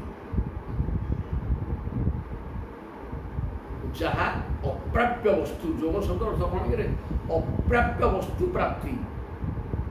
ଇଏ ହେଲା ଯୋଗ ଶବ୍ଦର ଅର୍ଥ ନ ମିଳିବା ବସ୍ତୁଟା ମିଳିବା। ନ ମିଳିବା ବସ୍ତୁ କିଏ? ସେ ଭଗବାନ ନିଜେ। ତେଣୁ ମୁଁ ତାଙ୍କୁ ମିଳିଯାଏ। ଯୋଗ ଶବ୍ଦର ଅର୍ଥ କି ପାଠଟା ଏମିତିକା ଯୋଗ ବୋଇଲେ ମଧ୍ୟ ଅପ୍ରାପ୍ୟ ବସ୍ତୁ ପ୍ରାପ୍ତି। ତେଣୁ ମୁଁ ହେଲି ପ୍ରକୃତିର ଅପ୍ରାପ୍ତ ବସ୍ତୁରେ। ତେଣୁ ସେ ଯଦି ସଦାସର୍ବଦା ମୋ ଚିନ୍ତନ କଲେ, ମନଟା କୃଷ୍ଣ କରି ରଖିଲେ, ମୋ ନାମ ମୋ ରୂପ ଚିନ୍ତା କଲା, ଆଜି ତ ମନ ଭିତରେ ମୋତେ ଧରି ସାରିଲେ, ମୁଁ ଆଉ ଯିବି କୁଆଡ଼େ? ମୋତେ ଧରି ସାରିଲାଣି ସିଏ। ଆଉ ନା ତେଣୁ ମୁଁ ତାଙ୍କୁ ମିଳିଯାଏ। ଯୋଗ ସଦର୍ଥ ମୁଁ ତାଙ୍କୁ ମିଳିଯାଏ ଏବଂ ତାଙ୍କର କଲ୍ୟାଣ ହୁଏ, ମୁକ୍ତି ପାଇଯାଏ। ଜୟ ଜଗନ୍ନାଥ। ତାହେଲେ ପାଠ କହିଲେ ଆଉ ଯିଏ ଆଶୁତୋଷ ଅଳ୍ପ ଟିକେ ତପସ୍ୟାରେ ଖୁସି ହେଇଯାନ୍ତି, ତାକୁ ଡାକିଲେ ପ୍ରଭୁ ମୋତେ ରାଜ୍ୟ ଦେଇଦିଅ, ଶପଥ ଦେଇଦିଅ ଏବଂ ଯୁଦ୍ଧରେ କେହି ପରାଜୟ କରିପାରିବେନି, ସବୁଗୁଡ଼ା ମାଗି ନେଇଯାଆନ୍ତି ଏବଂ ପାଗଳ ଭଳିଆ କ'ଣ କରନ୍ତି? ଯିଏ ବର ଦେଇଥାଏ ବରଦାନ ବିସ୍ମରନ୍ତି, ବର ଦବା ଲୋକକୁ ମଧ୍ୟ ଭୁଲି ଯାଆନ୍ତି ଏବଂ ତା ଉପରେ ମଧ୍ୟ ପ୍ରତିକ୍ରିୟା କରନ୍ତି, ତାର ବିନାଶ ଚିନ୍ତା ବି କରନ୍ତି। ଶ୍ରୀ ଶୁକ ଉବାଚ ଶାପ ପ୍ରସାଗାଦୟୋ ଈଶା ବ୍ରହ୍ମ ବିଷ୍ଣୁ ଶିବାଦୟ ସତ୍ୟ ଶାପ ପ୍ରସାଦୁଙ୍ଗ ଶିବ ବ୍ରହ୍ମା ନ ଚାଚ୍ୟୁତ। କହିଲେ ସୁନ୍ଦର କଥା। ସୁଖଦେବ କହୁଛନ୍ତି ଏପରି ତ ମହାରାଜ, ଅଭିଶାପ ବା ଅନୁଗ୍ରହ ଏ ଦୁଇଟାକ ଦେବାର ଦେବତା ତିନି ଜଣ, ବ୍ରହ୍ମା ବିଷ୍ଣୁ ଶିବ। ଆଶୀର୍ବାଦ କରିଦେବେ, ବିନାଶ କରିଦେବେ।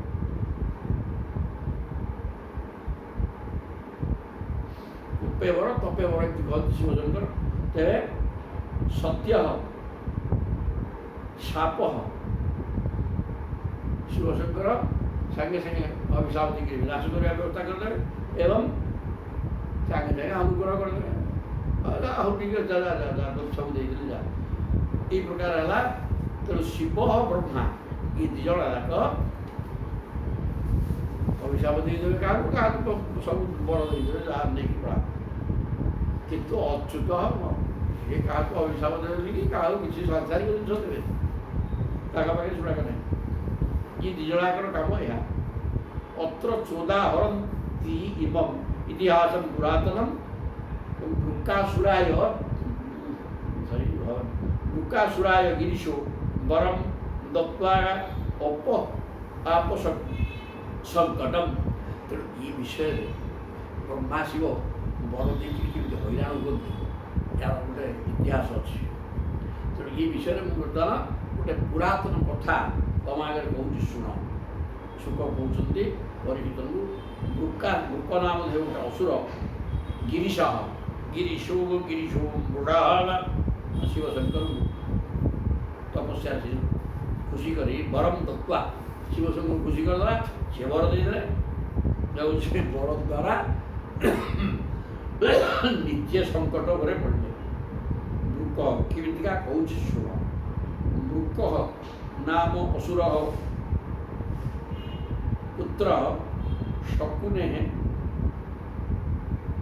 ପଥି ନାରଦଂ ଦୃଷ୍ଟ୍ୱା ଆଶୁତୋଷଂ ପପ୍ରଚ୍ଛ ଦେବେଷୁ ତ୍ରିଷୁ ଦୁର୍ମତି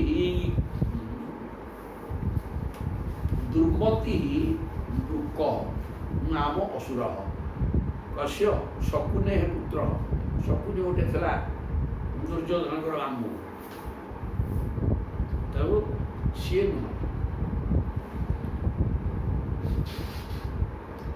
ସିଏ ଶକୁନି ଆଉ ଗୋଟେ ଶକୁନି ଗୋଟେ ରାକ୍ଷସଟା, ତାର ପୁଅ ହେଲା ମୁକାସୁର। ସିଏ ଭାରି ଦୁର୍ମତି ବୁଦ୍ଧି, ଦୁଷ୍ଟ ବୁଦ୍ଧି ସମ୍ପନ୍ନ। ସେ ଦିନର କଥା ସେ ବୁଝି ନାରଦ ଦେଖୁଛନ୍ତି, ବାଟରେ ନାରଦଙ୍କୁ ଦେଖିଲି ଦୃଷ୍ଟ୍ୱା ପପ୍ରଚ୍ଛ ପଚାରିଲା ଦେବେଷୁ କହ ଆଶୁତୋଷ। ଦେବତାମାନଙ୍କ ଭିତରେ କାହାକୁ ତପସ୍ୟା କଲେ ସିଏ ଅତି ଶୀଘ୍ର ଖୁସି ହେଇକି ବର ଦେଇଦେବେ।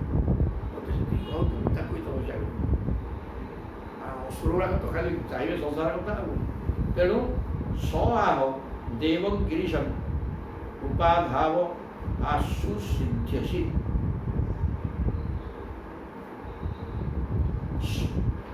ଯୋଃ ଅଳ୍ପାभ्यां गुणदोषाभ्यां आशु तुष्यति कुप्यति।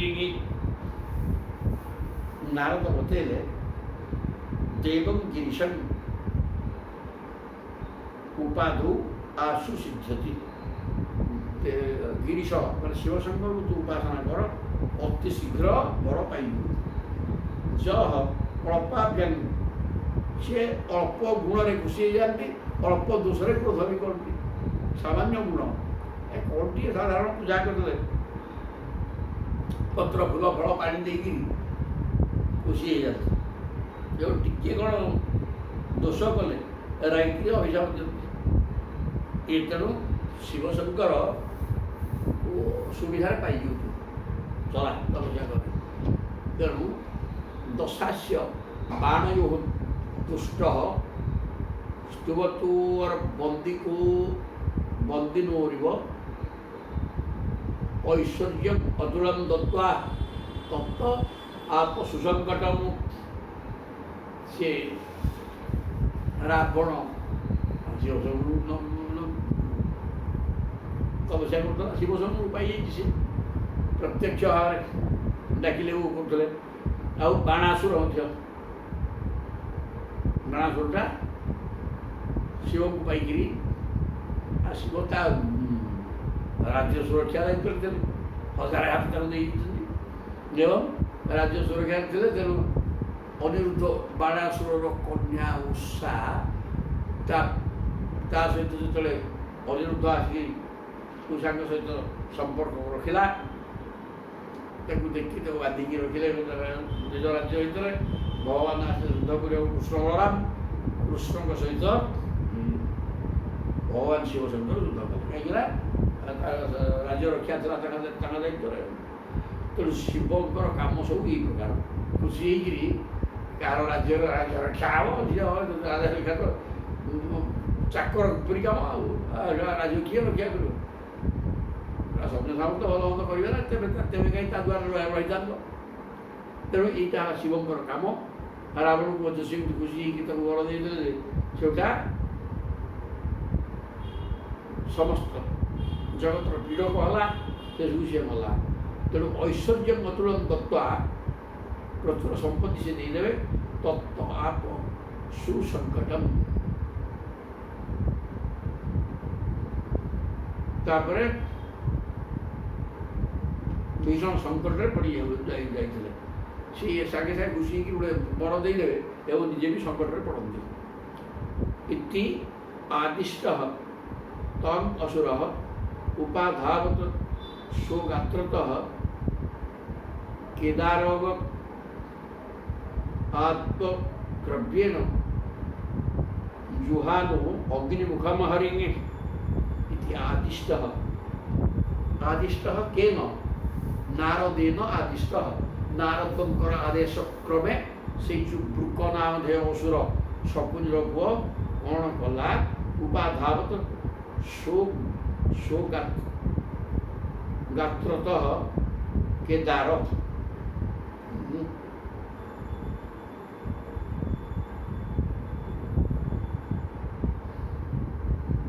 କିଛି କାଳ ପରେ ରାବଣ କୈଳାସ ପର୍ବତ ଉପଡ଼ିଆ ଗଲା ଉପାଧାବତ ସୁଗାତ୍ରତଃ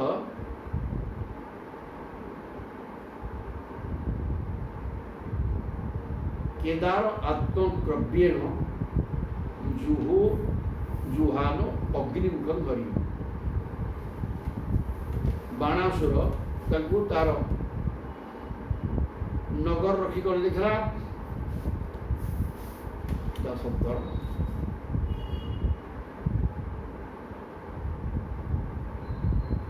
ବାଣାସୁର ନଗର ରଖି କରିଥିଲା ଇଏ ତ ରାବଣ ତ ମାରାଧନ କରିକି ମଧ୍ୟ ସର୍ବଶକ୍ତିମାନ ହେଇଥିଲା। ନାରଦଙ୍କ ଉପଦେଶ ଶୁଣି ବୃକାସୁର କେଦାର କ୍ଷେତ୍ରକୁ ଗଲା ଏବଂ ଅଗ୍ନି ଭଗବାନଙ୍କୁ ଶିବଙ୍କ ମୁଖ ବୋଲି ମାନି ଶିବ ତ ରୁଦ୍ର ଅଗ୍ନି ସୂର୍ଯ୍ୟ ଏସବୁ ଏଇକି ଜିନିଷ। ତାପରେ ରବି ମହାଗ୍ରହ ଯେଉଁ ସୂର୍ଯ୍ୟ ତାଙ୍କର ଦୁଇ ଜଣ ଯେଉଁ ଯୋଡ଼ି ସେ ରୁଦ୍ର ଏବଂ ଅଗ୍ନି ଏ ତିନି ଜଣ ଯାକ ଏକ ଜିନିଷ। ତେଣୁକରି ଇଏ ବୃକାସୁର ଯେଉଁ ନାରଦଙ୍କ ଆଦେଶ ମାନିକିରି କ'ଣ କଲା ନା ଅଗ୍ନିକି ଗୋଟେ କୁଆଡ଼େ ଗଲା କେଦାର କ୍ଷେତ୍ର କେଦାର ଆତ୍ମକର୍ବ୍ୟ କେଦାର କ୍ଷେତ୍ରକୁ ଯାଇ ସେଠି ଅଗ୍ନି ସ୍ଥାପନ ପୂର୍ବକ ନିଜ ମାଂସରେ ଅଗ୍ନି ହୋମ କଲା ଆଉ ଦେହ ଖଣ୍ଡ ଖଣ୍ଡ କରି ମାଂସ କାଟି ଆଉ ଦେଇକିରି ଯଜ୍ଞ କରିବାରେ ଲାଗିଗଲା କିଏ ସେ ବୃକାସୁର।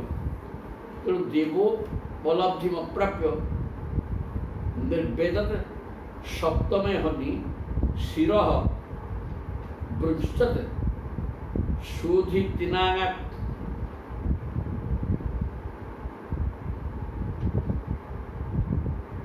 ତତୀର୍ଥ କିନ୍ନମୃଦ୍ଧଜମ୍। ତାପରେ କ'ଣ ସପ୍ତମ ଦିନ ସାତ ଦିନ ଦିନ ସର୍ବରୁ ଘଡ଼ ଘଡ଼ କାଟିକିରି ଅଗ୍ନିରେ ପକେଇକି ଯଜ୍ଞ କଲା। ତାପରେ ଦେବୋପଲବ୍ଧି ଅପ୍ରାପ୍ୟ ଶିବଶଙ୍କର ମିଳିଲେନି ନ ମିଳିବା ହେତୁରୁ ଉଦାସୀନ ହେଇଗଲା ଆଉ କ'ଣ କିଏ ବିଭାଗ ସବୁ ମାସ ସରିଲାଣି ଶିବ କୁଆଡ଼େ ଗଲେ ମୋତେ କ'ଣ ନାରଦ ବତେଇଲେ ସାଙ୍ଗେ ସାଙ୍ଗେ ଖୁସି ଆଉ କାହିଁ କେଉଁଠି 7 ଦିନ ପଳେଇଲା। ସପ୍ତମ ହନି କ'ଣ କଲା କାହା ବେକାଶରେ ବେକ ଫେକ କାଟିକି ଦେଇଦେଇ ଆଉ ଦେହରୁ ମାଂସ ଖଣ୍ଡ ଖଣ୍ଡ ଦେଉଥିଲା। ଶିବଶଙ୍କର ନ ମିଳିବା ହେତୁରୁ ଦୁଃଖ କଲା ଏବଂ ସପ୍ତମ ଦିନ ତୀର୍ଥରେ ସ୍ନାନ କରି ଉଦା ମୁଣ୍ଡକୁ ପୁରାରେ କାଟି ଆଉ ଦ୍ୱାର ବ୍ୟବସ୍ଥା କଲା। ଶିର ଅବୃଞ୍ଚତ ଶୋଧିତିନା ତତ୍ ତୀର୍ଥ କିନ୍ନ ମୂର୍ଦ୍ଧଜମ୍। ତୀର୍ଥ କିନ୍ନ ମାନେ ପାଖରେ ଥିଲା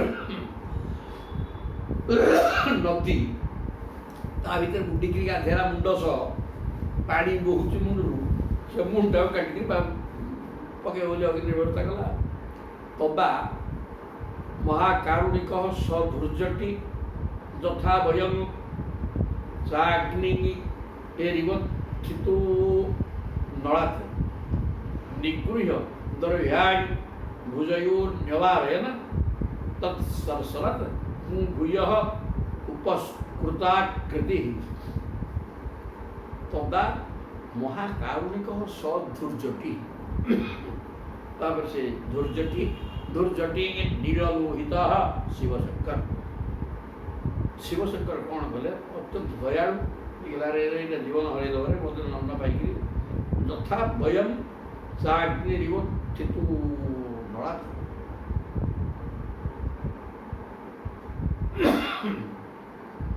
ଦୟାପର ସହିତ ତାଙ୍କୁ ବଞ୍ଚେଇ ଦେବାକୁ ଚେଷ୍ଟା କରି ବୃକାସୁର ଆତ୍ମହତ୍ୟା କରିବାକୁ ଜୀବ ବେକ କାଟିକି ପକେଇଦେବା ଦେଖିକିରି କ'ଣ କଲେ ସାଗ୍ନିରିବ ଚିତୁ ଅନଳାତ୍। ସେ ଅଗ୍ନିକୁଣ୍ଡରୁ ଶିବଶଙ୍କର ବାହାରିଲେ ଆଉ ଅଗ୍ନି ଯିଏ ଶିବ ସିଏ ରୁଦ୍ର ତେଣୁ ବାହାରିଲେ ତା ଭିତରୁ ନିଗୃହ୍ୟ ଦ୍ରଭ୍ୟାଣୀ ଧରି ପକେଇଲା ହାତକୁ ଅସ୍ତ୍ର ଯେଉଁ ହାତରେ ଡାହାଣ ହାତ ଧରିକି କାଟୁଥିଲା ସାଙ୍ଗେ ସାଙ୍ଗେ ହାତକୁ ଧରିଦେଲେ ଭୁଜୟୋଃ न्यवारयतः धरती की तको निवारण कले र तत् स्पर्शनात् भूयः उपस्कृता कृति एवं शिवशंकर स्पर्श पाई तार शरीर को क्षत विक्षत होगा पूर्ण होगा ठीक सुस्थ होगा एवं तापर कौन है देखा तवाह संगामलम भूमिश्व में यथा भी काम वितरामिते बर प्रियेय त्वयेन नृणां प्रपद्यतां अहो त्वयात्मा वृषमर्ज्यते वृथा तम आह संगामलम भूमिश्व में भगवान शिव शंकर दुर्गासुर कहले बापा यथेष्ट है यथा ही काम जहाँ तोर अभ्यास जहाँ मैं चुनावी सब देदेवी जब बर देदेवी किसी असुविधा नहीं प्रिय तो ये नृणां प्रबद्धता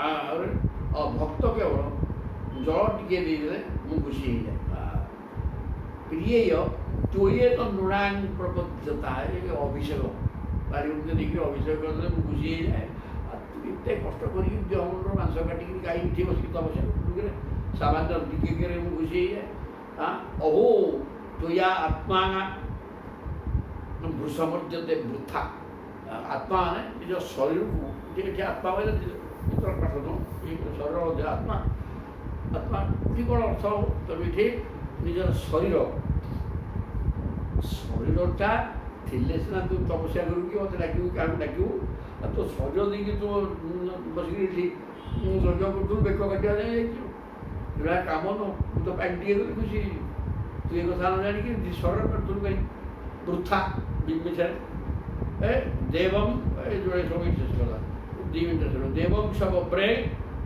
पापियान वरम भूत भयावहम जस्य जस्य करम शेयर्स्नि धाच्येसन प्रियतांगितिंगी हेरा ठीक है मुबरमान शुणन्तु देवम सब ब्रे पापियान सह पापिश्र पापात्मा